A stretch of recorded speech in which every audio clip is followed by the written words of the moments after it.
In today's video we will explain what are the dividends, why are they so important, how are they taxed, and how the scrip dividends work. To do this we will take as an example our friends, John and Jake, who own a company of restaurants.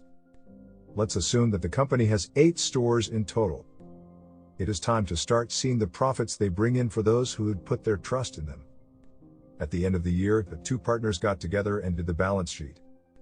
The company had made $1 million in profits, so the 2 partners decided to allocate $400,000 for reinvestment in the company in order to be able to expand and open 2 new stores, and the remaining $600,000 to be distributed as profits among the company's shareholders. This is what we will call dividend distribution. Therefore, depending on the percentage of participation of each person in the company, they would receive a dividend amount proportional to this percentage. Jake has 35% of the company, therefore he would get 350,000 euros in dividends that he would use to buy a Ferrari, and he would still have money left over. John, having 15% of the company, would get 150,000 euros. That would not be enough to buy the Ferrari, but that would allow him to buy an electric Tesla Model S Plaid. For the rest of the shareholders, we would have to distribute $500,000 corresponding to the remaining 50% of profits among the 10,000 shares that were put on the stock exchange. So that would be for each share a dividend of $50. For a shareholder who only had 1 share, this would mean a free dinner, for example, but for another who has 20 shares, that would mean a profit of $1,000. Well, now that we have clarified in our simple example what dividends are and how they work, let's look at it in the real world.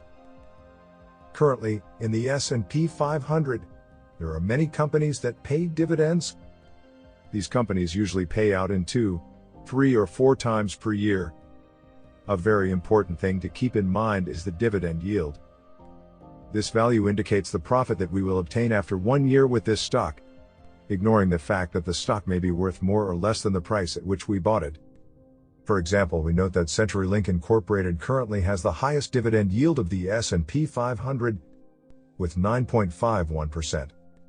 That is calculated by dividing the gross dividend payout, which would be the estimated dividend per share by the current share price, and multiplying it by 100. Let's now do a practical example.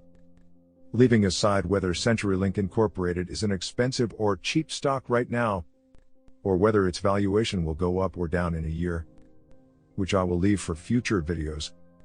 If we were to currently buy $10,000 worth of CenturyLink Incorporated stock next year, after the dividend payout, we would have $10,951. That is, we get $951 in gross profit.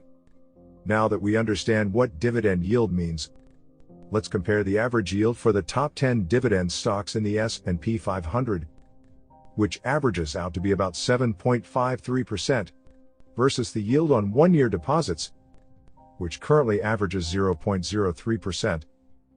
This, my dear friends, is one of the main reasons why investing in the stock market is currently much more profitable than having the money in a bank deposit. Now we are going to talk about the fiscal retentions of the dividends. That is to say, how much clean money arrives to us when we receive them, after paying the taxes. Dividends, like interest on bank deposits, are taxed and withheld directly by the broker at the time of payment, which for the North American taxpayer will be starting at 10%, and then increasing to 12%, 22%, 24%, 32%, 35%, and 37%, depending on the earnings bracket in which we are placed for ordinary dividends. As you can see in the table, there is a wide range of taxation that can change a lot depending on your income bracket. I wish we always had to withhold 37%, since that would mean we are earning a lot.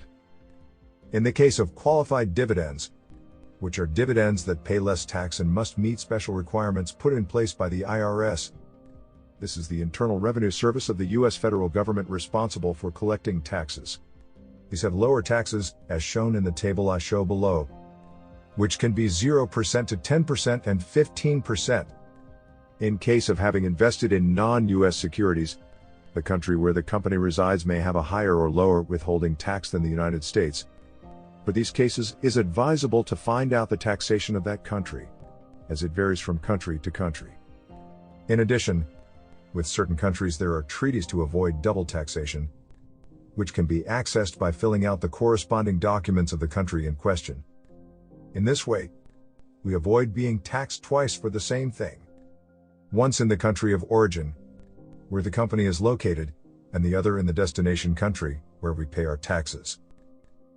Another important point to take into account is that, according to the regulations, in order to be entitled to receive a dividend, it is not possible to buy the share the day before the distribution of the dividend, but it is necessary to be a holder of the share at least 2 working days before the closing. For example, to receive a dividend on the 4th day of the month, you must own the share at the latest on the 1st day before the closing.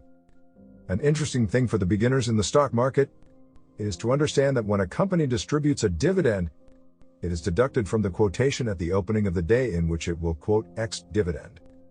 Let's see all this more clearly with an example.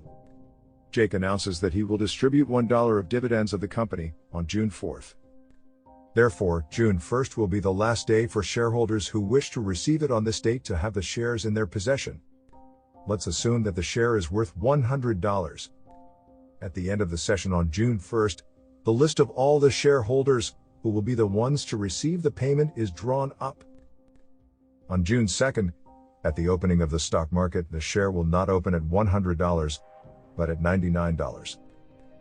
This is to avoid speculation in the buying and selling of shares on the dates close to the dividend distribution. Finally, on June 4th, all these shareholders will receive a gross dollar per share, from which the corresponding taxes will have to be subtracted according to each shareholder's tax bracket. Well, having seen the previous example, now we're going to explain that not all companies distribute their dividends in cash, but there are some that do so in the form of a scrip dividend, that is dividend that is paid on stocks instead of cash. This policy has its positive aspects, since the tax withholding explained above is applied, but it also has its negative aspects, since the profit in cash won't be available until the shares acquired for this dividend are sold. You will ask yourselves, where will these new shares that are delivered to the shareholders come from? Well, there will be 2 options. Option number 1 is that the entity itself offers part of its shares to the shareholders. This transformed into our example. It is as if Jake and John, who own 50% of the company, distribute, for example, 1% of their shares to the shareholders as a dividend.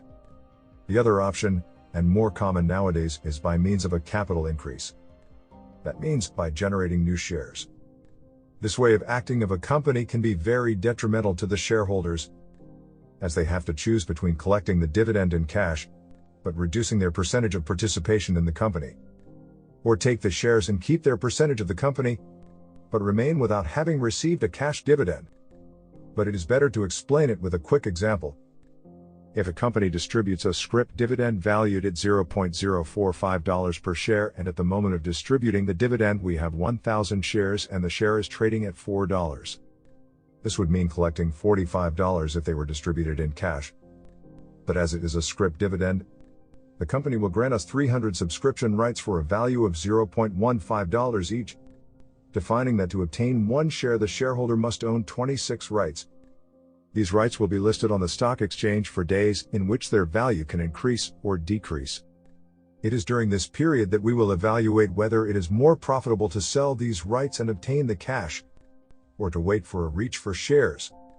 If we prefer the shares at the end of the period, we would have 11 new shares of the company, and we would have 14 rights left over that could be sold, or we could acquire 12 new ones to complete an additional share. And that's all for today. If you like the video, please like and share it on your social networks. Subscribe to the channel if you want to watch more videos like this, and turn on notifications bell to get notice when I upload a new video. It helps a lot to support the channel. And remember, smart work is the key to success.